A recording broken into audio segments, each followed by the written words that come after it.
नमस्कार, मी अश्विनी पुरी आणि तुम्ही पाहताय द रिंगण लाईव्ह.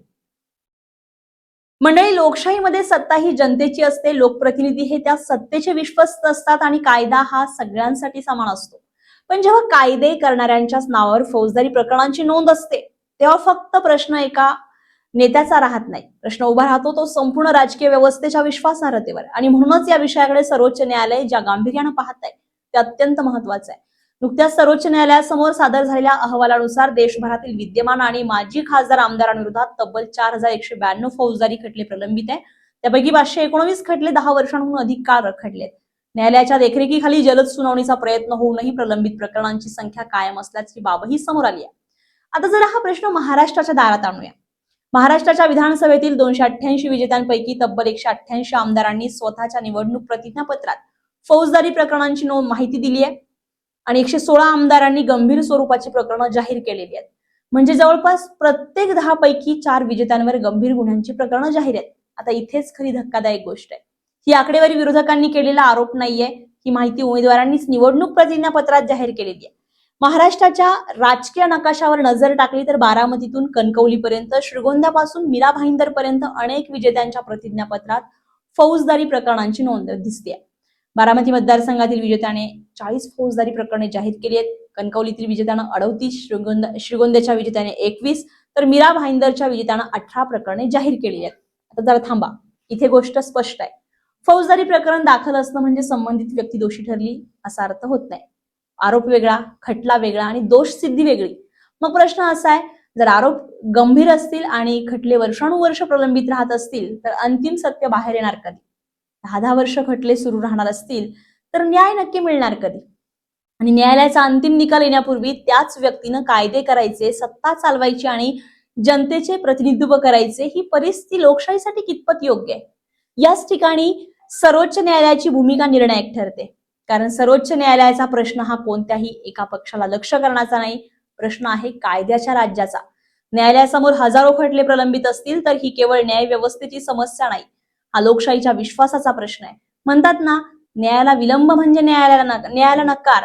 मग सामान्य नागरिकाच्या एका प्रकरणाला वर्षानुवर्ष तारीख मिळत असेल आणि लोकप्रतिनिधींवरही गंभीर प्रकरणांनाही तसाच विलंब होत असेल तर या व्यवस्थेने स्वतःला आरशात पाहण्याची वेळ नाही का आली? आणि महाराष्ट्राच्या राजकारणात आणखी एक गंभीर प्रश्न. राजकीय पक्ष उमेदवारी देताना नेमकं पाहतात तरी काय? जनसेवा, स्वच्छ प्रतिमा, विचारसरणी ही जिंकण्याची क्षमता आहे का?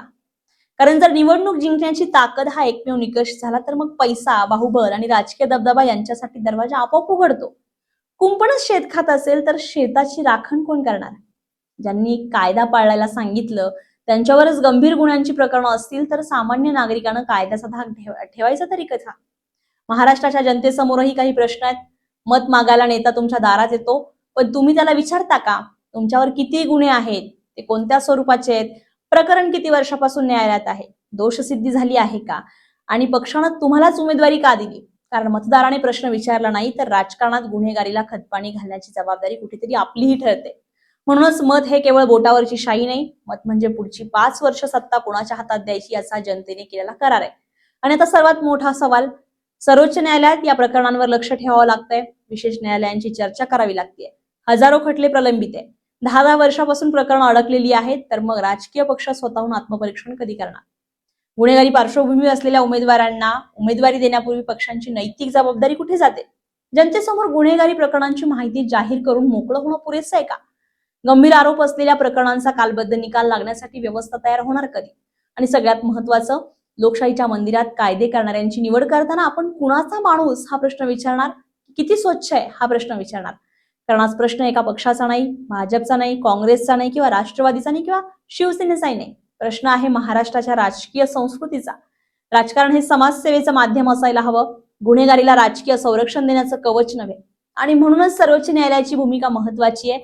न्यायालयानं वेगवान न्यायाची दिशा दाखवायची, राजकीय पक्षांनी उमेदवारीच्या निकषांचा फेरविचार करायचा आणि मतदारांनी जागरूक होऊन निर्णय घ्यायचा.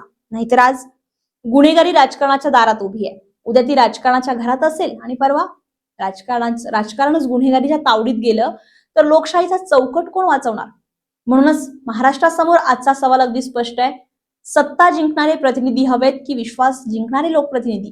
कारण शेवटी दूध का दूध, पाणी का पाणी झालंच पाहिजे. आरोप खरे असतील तर न्यायालयीन कारवाई झाली पाहिजे आरोप खोटे असतील तर निर्दोषत्व स्पष्ट झालं पाहिजे, पण खटले वर्षानुवर्ष प्रलंबित ठेवून लोकशाहीच्या विश्वासाला मात्र कायमची तारीख देता येणार नाही. तुम्हाला काय वाटतं कमेंट बॉक्समध्ये आपलं मत नक्की व्यक्त करा. आणि असेच नवनवीन व्हिडिओ पाहण्यासाठी द रिंगण लाईव्हला लाईक करा, शेअर करा, सबस्क्राईब करायला विसरू नका. तोपर्यंत मी अश्विनी आपली रजा घेतेय. कुठे जाऊ नका, पाहत रहा द रिंगण लाईव्ह, आवाज महाराष्ट्राचा. धन्यवाद.